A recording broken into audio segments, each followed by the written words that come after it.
Okay, welcome everybody. We still have a couple people joining, but we're going to go ahead and get started. We know with time zones, it's difficult for a lot of folks, either workday or early evening.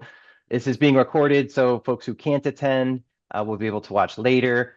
For those of you who don't know me, my name is Steve McConaughey, the Executive Director of the Global Nerve Foundation, and I'm joined today by our board president, Isabel B.A., who will be helping us with the presentation. So our purpose today is really just to update folks on the GNF activity, accomplishments, and plans for the future. And as I'm sure you can already tell, this is different than our typical webinar. This is a Zoom call.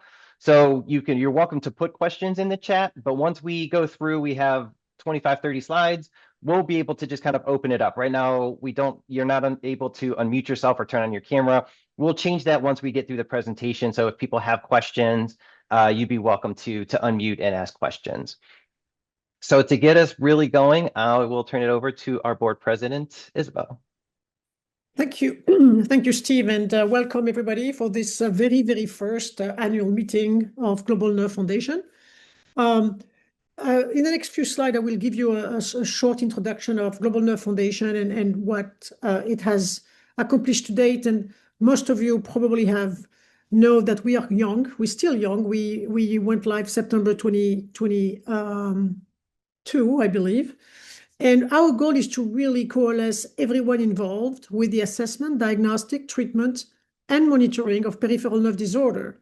And that really includes everyone, all stakeholders, the patient, the therapist, the referring physicians, and everyone involved. Our mission is simple. It's to improve the lives of people with peripheral nerve problem.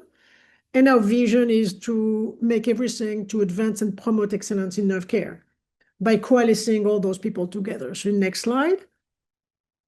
So GNF has a governance with 10 people on the board, 9 board members and 1 board observer from very diverse backgrounds, clinicians as well as university, as well as business. So you can see all their name here. And we meet monthly, and we have an annual meeting, an annual strategic meeting once a year for a full day. Next slide. So we have an operating structure with what you can see in orange, which is our governance. This is the board of directors that I chair, and we also have 2 subcommittees, a nomination committee to add new board members, as well as the finance and development committees that are looking in more details at the finances of the organization, as well as the fundraising activity. And then Steve McConaughey, who is going to take over this call in the next couple of slides, is really driving its execution and helping the board also, of course, in the governance through the different committees that we have, awareness committee, as well as research committee, education committee, the staff that we have to assist us, as well as any infrastructure and capability contractors that we need to have. In the next slide. So our funding comes, as you can see, 65% from our industry partners, and then 27% from our programming, and then grant 4%, and memberships and donations for the time being 4%. And of course, we're working hard to increase that membership donation percentage to a higher level. Next slide. And this is what we use the funds we receive for. So the revenue includes everything that we have from donations and all the things that we saw in the previous slide. And then you can see that programming is really the bulk, about half of what we use the fund for, which is important because it is through the programs that we actually achieve our mission. In the next slide. So our impact in the last 3 years is actually, I mean, at least in my view, maybe I'm selfish on it, but it's pretty impressive because we started really from nothing. So if you look at the awareness, which is one of our pillars of execution, the website traffic shows 191,000 visitors and showed a 64% growth in 2024. And I think we also had a pretty substantial growth in 25. What you see here are the results from 2024. We on social media, we had over 1.5 million impressions and 173% growth in 24. And I know that that number keep increasing. Our education, we have if virtual education, you're going to hear more about this, and in-person education. And you can see that we had over 3,000 webinar attendees, a 22% increase in attendees, and it is progressively increasing as the interest in our webinars and educational events grow. And we had over 400 course attendees in person and 25 countries represented, which is also for an organization which is essentially 3 years old, is also very impressive. Next slide. So our staff is very small. Steve is our only full-time employee of the organization, and then we have part-time people supporting him on social media development and membership coordination. Next slide. So you can see that our location and our membership is very global. Like 48% domestic, 52% international, and a lot of our membership is made of clinicians as it is today. And through the next slide, I am going to turn it over to Steve. Excellent. Thank you, Isabel. One quick note on our membership as well is, as you can see, we're very diverse as far as locations. So I know with webinars and events like this, sometimes the timing is just not always the best for folks, but we try to record everything we do and also make it freely available. The only other note is we did, when launch, we were very surgeon heavy, which is great. We have a lot of amazing surgeons involved, but we are growing more and more in the non-surgical space as well, as Isabel mentioned, really bringing together everybody in peripheral nerve care. So we're very excited about that. The organization is really divided on 4 pillars of awareness, education, research, and advocacy. And around these pillars, we have created volunteer committees, and these volunteer committees really drive our programming. And we're very fortunate because we are still a smaller organization. They have such amazing volunteers that donate their time and their expertise to help us work towards our mission of improving the lives of people with peripheral nerve problems. So we're going to go quickly through each of the committees just to kind of give everybody an idea of what they do, their goals, and some of the programs that they have in place so far. So starting with our awareness committee. Our awareness committee, the major goal is raising awareness in not only the public, but also for referring physicians. And the need here is, I'm sure everybody on this call knows, that peripheral nerve patients often face delays and hurdles in finding care. So this delay in care worsens clinical outcomes. So the strategy for this committee is really developing educational content around these key topics and making it freely available through the GNF website, social media, print, YouTube, anywhere that we can have resources available. And the overall goal is to help identify peripheral nerve problems, but then also help the potential patients find care. So we can get people in, get them seen quicker, and have better outcomes. Again, we have these just amazing committees of folks. The awareness committee meets once a month. We have a great international committee that's helping us with this and really help to drive the content. So Isabel touched on the accomplishments, but just to let everybody know some of the other accomplishments of the committee, the GNF website. So we actually have 2. One is our public facing and one is our professional. The awareness committee really drives the public facing.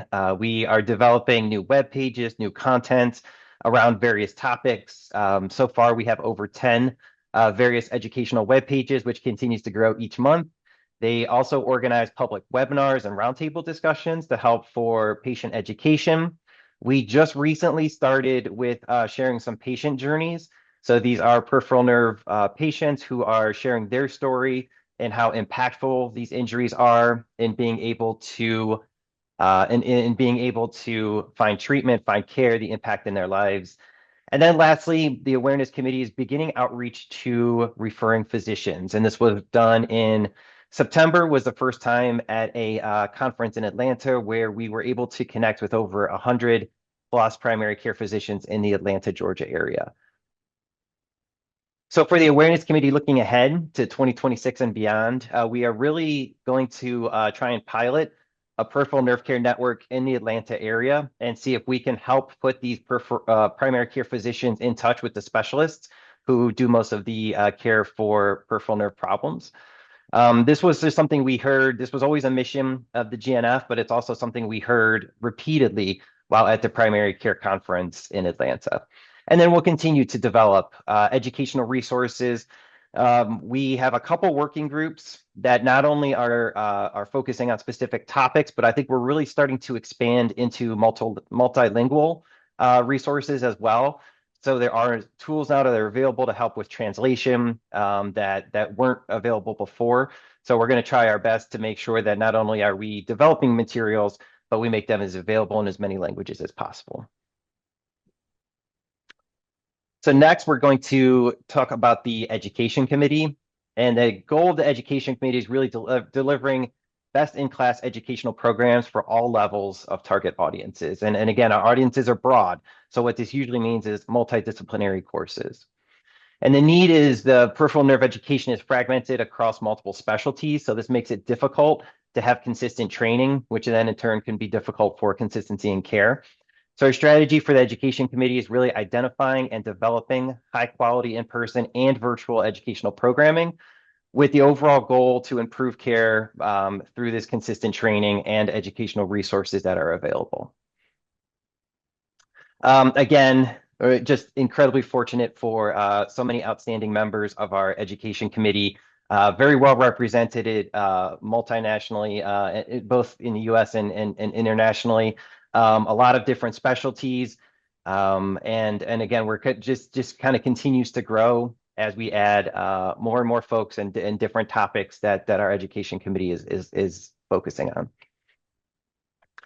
So again, I know Isabel touched on our education accomplishments. One thing that we just wanted to mention, as all GNF members, you do have access to our virtual education.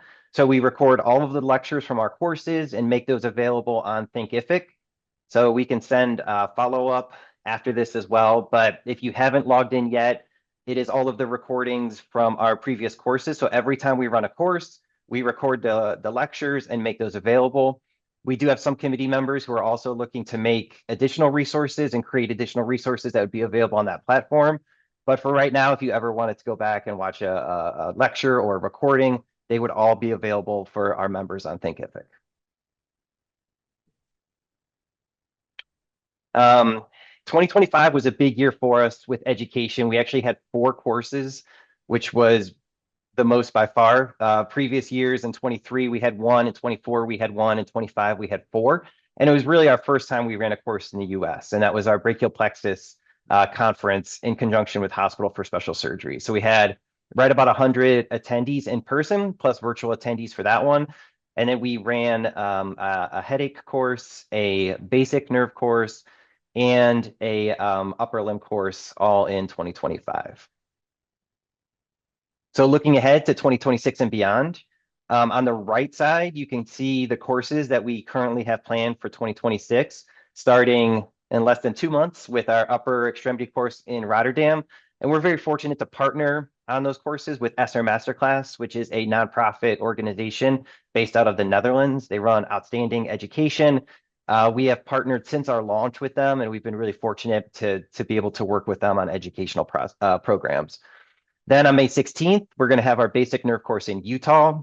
For those of you who might be international and interested in attending, that one is virtual as well. And it's going to be a little bit more lecture-based, case-based, and also patient interacting as far as working through diagnosing. And it should be a great full day at the University of Utah. In August, we have our lower extremity course at WashU in St. Louis, and that's August 28th and 29th. And then we're running a second upper extremity course, but in November, it's going to have an ultrasound component as well. So for anybody who is interested in learning more about ultrasound and its use, that will be at the end of November. Now, in addition to our courses, kind of going back to the left side of the slide, And we are also looking to partner more and more with other courses that are going on. I'm sure everybody on the call knows there's a lot of educational opportunities.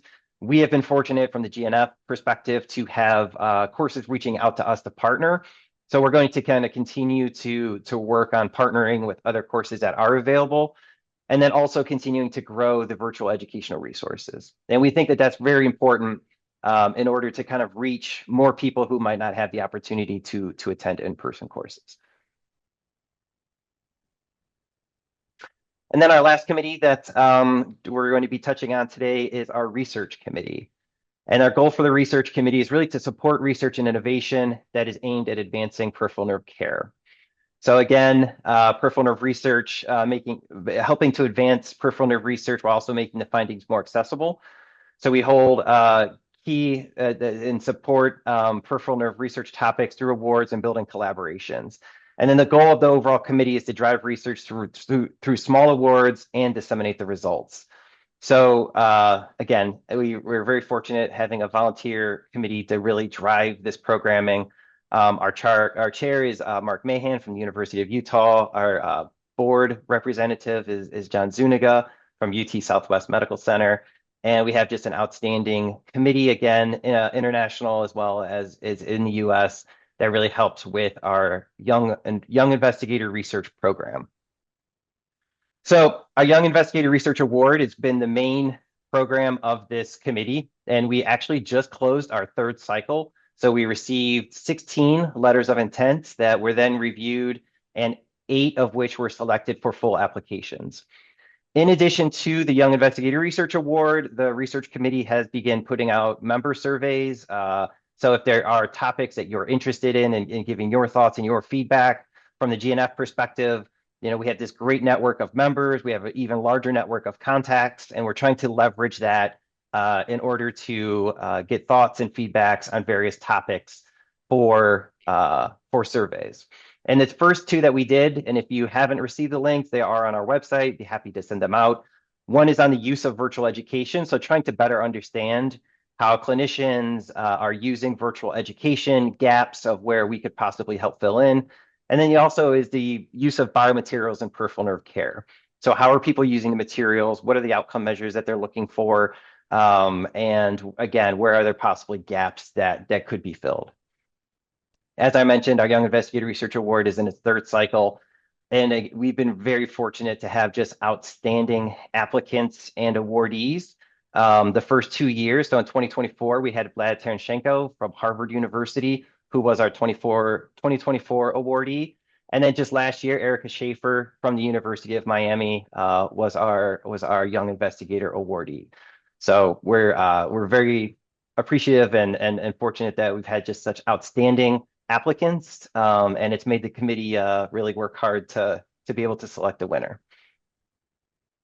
So looking ahead for the research committee, kind of building off of the surveys, we are looking to possibly start running some Delphi studies within the GNF network.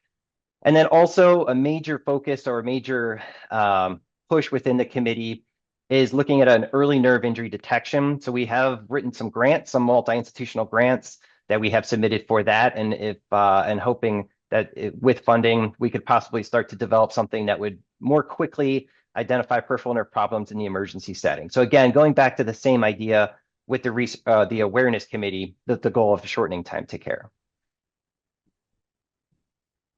So with that, we're going to just talk briefly about our development committee, and then we'll open everything up for questions. So Isabel touched on our industry sponsors and partners. And again, we are very fortunate to, we started in 2022 with one industry partner, and that was Axogen. That was our founding partner. And since then, we have been able to build relationships and bring other organizations in who are in the peripheral nerve space. And a major goal for the Global Nerve Foundation is helping to inform clinicians of what's available, what tools and resources are available, and build that bridge between clinicians and industry partners. So in 2026 so far, we have 4 full partners, and then we have 4 startup partners. And I think we're going to have 1 or 2 more still coming. But again, we're very appreciative, starting with 1 in 2023. We're now at 8 eight industry partners. And their support is really also what helps us to drive our programming, which is greatly appreciated. In addition to industry partners, we do also have grant submissions, as I mentioned, with our early nerve injury detection. We're writing grants, submitting grants for that. We also do educational grants. So in 2025, we received a small grant for raising awareness, and that's how we were able to attend the primary care physician conference in Atlanta. So we're looking not only with industry partners, but also for grants. And then lastly, our development committee launched our very first giving campaign late in 2025. I believe it was around September. And our goal for this campaign is really to raise $1 million in 5 years. So all 2026 through 2031, our goal is to reach $1 million in a combination of individual giving and also peer-to-peer giving. So you'll probably see a lot more about this as far as social media, emails, but we're rolling out a couple different ways for people who are interested in helping to support the Global Nerve Foundation and how that can be done. And thank you for your time. I'm going to go ahead and change our settings here. If people have questions, you are able to unmute yourself, or if you wanted to put them in the chat. And you're also, if you wanted to turn on your camera, people are, we can be a little bit more casual if anybody has any questions. And while Steve does that, on behalf of the board, I want to also thank Steve. He's our executive director and really the soul behind this foundation and the energy behind all the things that you've been able to see today. And Global Nerve Foundation is really lucky to have Steve at the helm. So thank you, Steve, for that. And with that said, hopefully you have questions for him and for us.